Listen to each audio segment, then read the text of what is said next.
Hi, മലയാളത്തിൽ സിനിമകളുടെ collection പറയുന്ന ഒരു പേജ് ഉണ്ട്. ഈ പേജിൽ വരുന്ന കളക്ഷനാണ് പല യൂട്യൂബ് ചാനലുകളും എടുത്തു വെച്ച് വീഡിയോ ചെയ്യുന്നത്. ഇത്ര കളക്ഷൻ കിട്ടി എന്നൊക്കെ പറയുന്നത് ഈ പേജിൽ വരുന്ന കളക്ഷന്റെ അടിസ്ഥാനത്തിലാണ്. ഈ പേജ് ഏത് തരത്തിൽപ്പെടുന്ന പേജാണ് എന്ന് ഞാൻ പറഞ്ഞു തരാം. അതിനു മുൻപ് ഈ പേജിൽ ഇന്നലെ വാഴ 2ന്റെ ഫൈനൽ കളക്ഷൻ പുറത്തു വന്നു. ഇതുവരെ വാഴ 2ന്റെ ഫൈനൽ കളക്ഷൻ ഇവര് പുറത്തു വിട്ടിട്ടുണ്ടായിരുന്നില്ല. സാധാരണഗതിയിൽ ഓരോ ദിവസം കഴിയുന്തോറും ഇന്നലെ ഇത്ര കോടി കളക്ഷൻ നേടി എന്ന് കൃത്യമായി പറയുന്ന ഇവർക്ക് വാഴ 2ന്റെ ഫൈനൽ കളക്ഷൻ എടുക്കാൻ എന്താണ് ഇത്രയും താമസം? മറ്റുള്ള എല്ലാ സൈറ്റുകളിലും വാഴ 2ന് 235 കോടി 26 ലക്ഷമാണ് എന്ന് വന്നു കഴിഞ്ഞു. പക്ഷെ ഇവരുടെ ഈ പേജിൽ മാത്രം വാഴ 2ന്റെ ഫൈനൽ കളക്ഷൻ കൃത്യമായി വന്നിട്ടുണ്ടായിരുന്നില്ല. അവർ ആദ്യം പറഞ്ഞു 235 കോടി എന്ന്. പിന്നീട് കൃത്യമായിട്ടുള്ള കളക്ഷൻ അല്ല, വരും ദിവസങ്ങളിൽ അത് കൃത്യമായി അറിയിക്കും എന്ന് പറഞ്ഞു. പിന്നീട് അത് 236 കോടിയായി മാറി. കുറച്ചു മുൻപ് അത് 237 കോടിയായി മാറി. അവസാനം പറഞ്ഞു കേട്ടത് 239 കോടിയിൽ എത്തി നിൽക്കുന്നു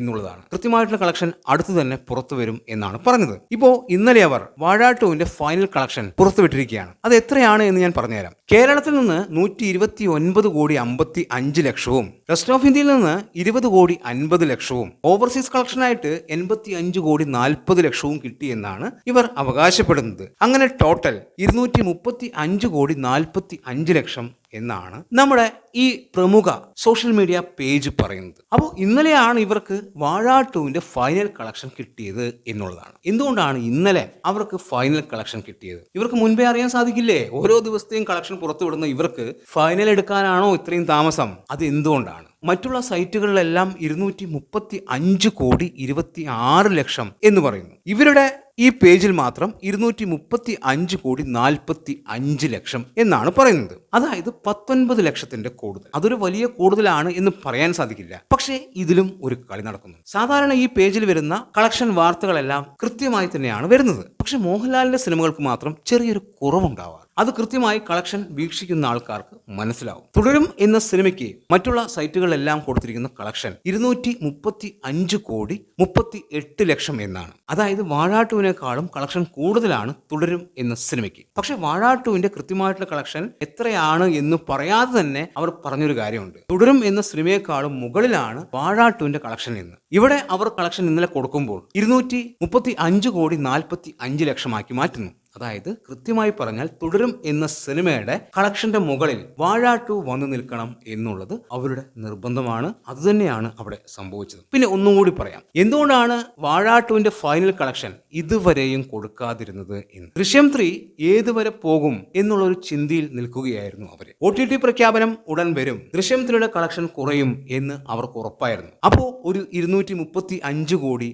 236 കോടിക്കകത്ത് ദൃശ്യം 3 വന്നു നിന്ന് കഴിഞ്ഞാൽ വാഴ 2ന്റെ കളക്ഷൻ 236 കോടിക്ക് മുകളിലാക്കി ഇതാണ് അതിന്റെ ഫൈനൽ കളക്ഷൻ എന്ന് പറഞ്ഞു കൊടുക്കാം. പക്ഷേ സംഭവിച്ചത് മറ്റൊന്നാണ്. ദൃശ്യം 3 ശനിയും ഞായറും മികച്ച കളക്ഷൻ നേടിയെടുത്തു. OTT പ്രഖ്യാപനം വന്നിട്ടും സിനിമയ്ക്ക് മികച്ച കളക്ഷൻ വന്നുകൊണ്ടേയിരിക്കുന്നു. അതായത് ഇവരുടെ കളക്ഷനിൽ തന്നെ സിനിമ 237 കോടിയിൽ വന്നെത്തി. മറ്റുള്ള സൈറ്റിലും അതുപോലെ തമിഴ്, തെലുങ്ക് ഇവിടെയെല്ലാം ദൃശ്യം 3യുടെ കളക്ഷനെ കുറിച്ച് സംസാരിക്കുന്നുണ്ട്.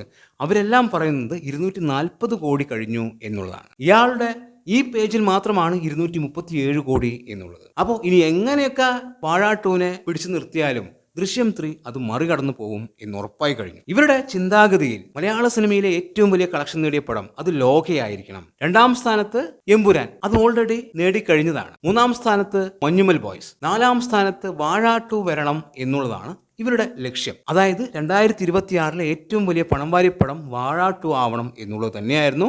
പക്ഷെ ദൃശ്യം 3 അത് നിസ്സാരമായി മറികടന്നു. അത് ഇവരുടെ പ്രതീക്ഷയ്ക്ക് മുകളിലായിരുന്നു. അതുകൊണ്ടാണ് വേറെ വഴിയില്ലാതെ ഇപ്പോ ഫൈനൽ അവർ പുറത്തുവിട്ടത്. ഇപ്പോ ദൃശ്യം 3 4ാം സ്ഥാനത്ത് എത്തിയിരിക്കും. എന്തുകൊണ്ട് 235 കോടി 45 ലക്ഷം ഇവർ പറയുന്നു എന്ന് ചോദിച്ചു കഴിഞ്ഞാൽ, അതായത് മറ്റുള്ള സൈറ്റുകളിലെല്ലാം 235 കോടി 26 ലക്ഷമാണ്. പക്ഷെ 45 ലക്ഷമാക്കിയാൽ മാത്രമേ ടോപ്പ് 5-ൽ, അതായത് മലയാള സിനിമ കണ്ട ഏറ്റവും വലിയ പണം വാരി പടങ്ങളുടെ ലിസ്റ്റിൽ 5ാം സ്ഥാനത്ത് വാഴ 2 എന്ന സിനിമ ഉണ്ടാവുകയുള്ളൂ. അല്ലെങ്കിൽ ടോപ്പ് 5 ലിസ്റ്റ് വരുമ്പോൾ അതിൽ തുടരും എന്ന സിനിമയായിരിക്കും. സാറ്റ്നിൽക്ക് പോലുള്ള വലിയ സൈറ്റുകളിലെല്ലാം ടോപ്പ് 5 ഇങ്ങനെയാണ്. ലോക 1ാം സ്ഥാനത്ത്, 2ാം സ്ഥാനത്ത് എമ്പുരാൻ, 3ാം സ്ഥാനത്ത് മഞ്ഞുമൽ ബോയ്സ്, 4ാം സ്ഥാനത്ത് ദൃശ്യം 3, 5ാം സ്ഥാനത്ത് തുടരും. പക്ഷേ ഇവരുടെ കണക്കിൽ മാത്രം തുടരും 6ാം സ്ഥാനത്താണ്. ഇപ്പോൾ നിങ്ങൾക്ക് മനസ്സിലായി കാണും ഇത് ആരുടെ ഫാൻ പേജ് ആയിരുന്നു മുൻപ് എന്ന്. പല ആൾക്കാർക്കും അത് അറിയാം.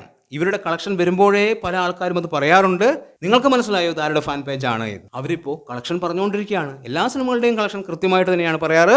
ചെറുതായിട്ട് ഒരു താരത്തിന്റെ സിനിമയെ ഒന്ന് പൊക്കി പറയും, മോഹൻലാലിന്റെ സിനിമയുടെ കളക്ഷനെ ഒന്ന് താഴ്ത്തിയും പറയും. അതായത് വലിയ താഴ്ത്തലൊന്നുമല്ല, ചെറിയ താഴ്ത്തൽ. ആ ചെറിയ താഴ്ത്തലുകൾ മതിയല്ലോ പല സിനിമകളുടെയും സ്ഥാനം മാറിപ്പോവാൻ. അപ്പൊ എന്തായാലും വാഴ 2ന്റെ കളക്ഷൻ റെക്കോർഡ് ദൃശ്യം 3 മറികടന്നിരിക്കുന്നു. നമ്മൾക്ക് എല്ലാവർക്കും അറിയാം വാഴ 2 മികച്ച സിനിമയാണ്, സിനിമ വമ്പൻ വിജയമാണ് എന്നുള്ളത്. പക്ഷെ മിക്സഡ് റെസ്പോൺസ് വെച്ച് ദൃശ്യം 3 വാഴ 2ന്റെ കേരള കളക്ഷൻ ഒഴിച്ച് ബാക്കി എല്ലാ റെക്കോർഡും മറികടന്നിരിക്കുകയാണ്. അതായത് rest of India collection, overseas collection, final collection, ഇതെല്ലാം ദൃശ്യം 3 ആണ് തൂക്കിയിരിക്കുന്നത്.